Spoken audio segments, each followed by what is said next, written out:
Hello everyone, it's Appleminte, and welcome back to my channel.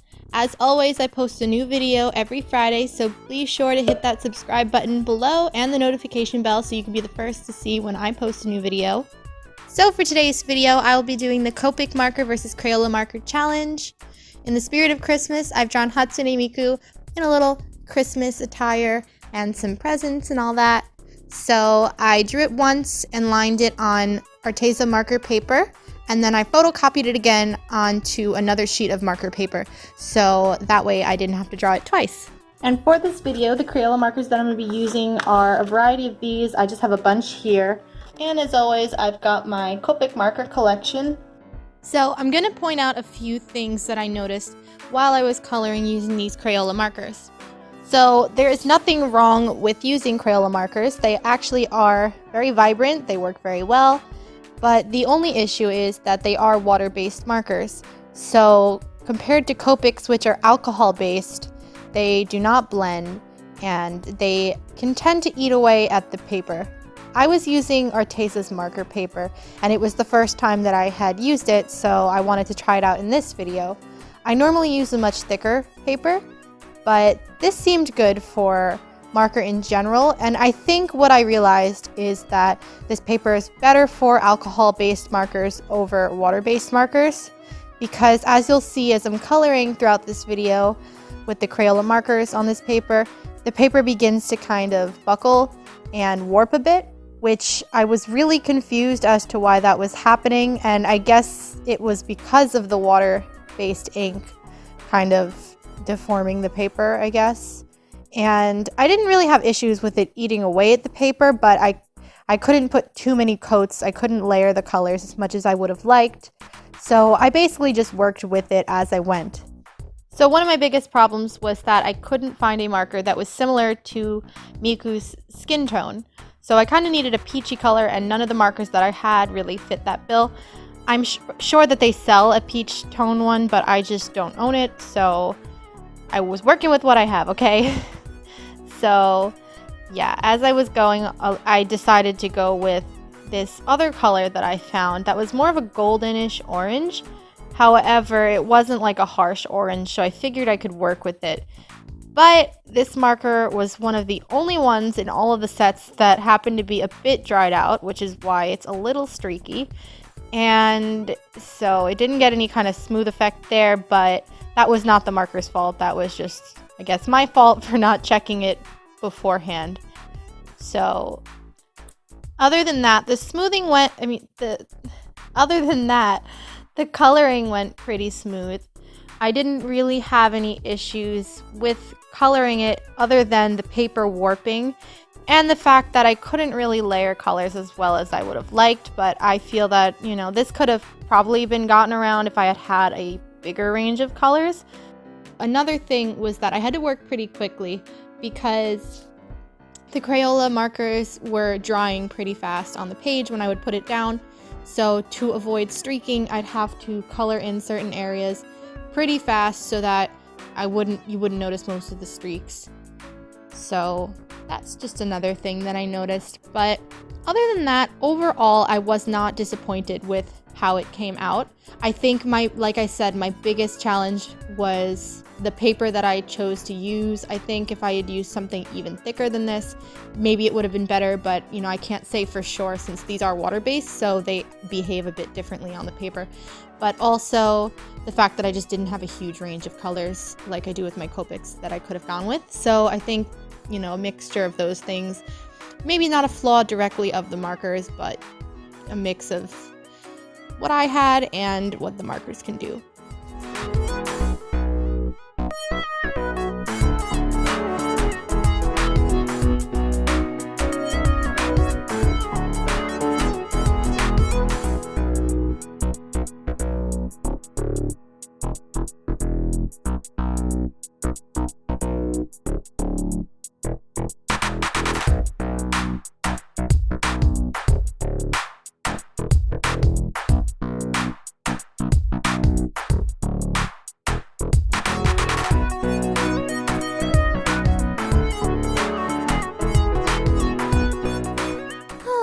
Okay, now for my Copic markers.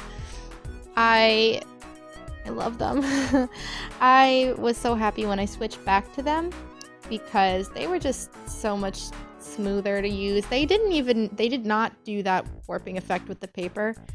As for coloring in this drawing with Copics, it was really simple. The colors blended well, and it wasn't difficult to find the tones that I needed and blend everything together. I mean, that's the biggest thing, the biggest difference you'll find between water-based markers and alcohol-based markers is that the alcohol-based markers, like Copic and other brands such as the Prismacolor or Winsor Newton, all those, they tend to blend because that's what they're made for. The alcohol ink, when you put it down on the page, you can put another color over it and then blend those two together. Whereas with the Crayola markers and water-based markers in general, once you put it down on the page, it's pretty much, that's it, and you can't really blend it.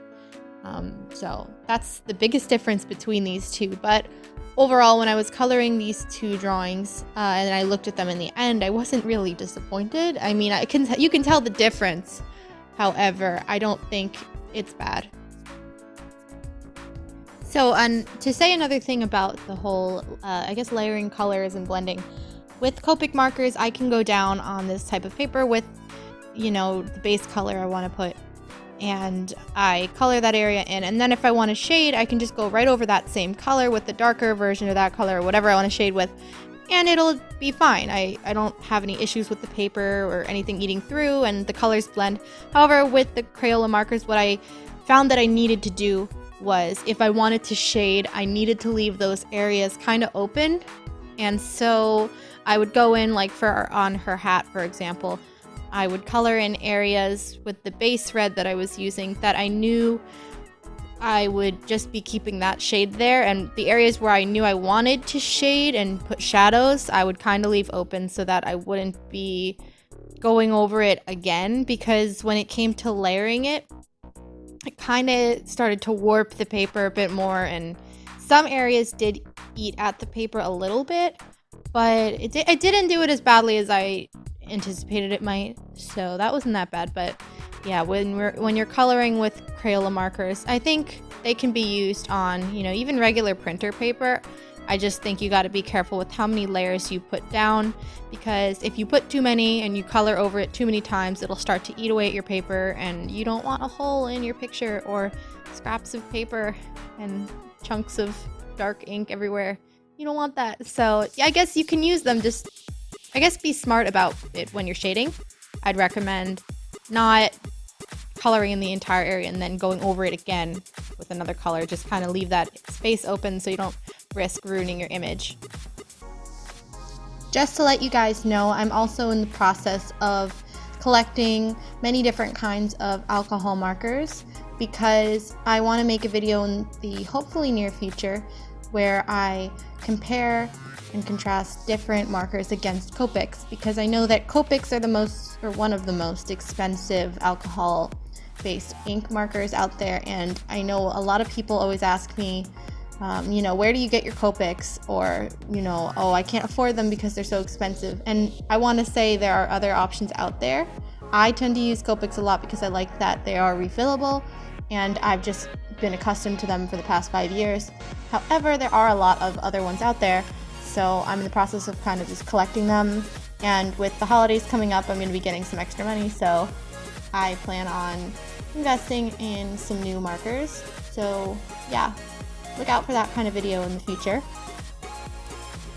And overall, I think that's all I had to say for this video. So yeah, keep watching.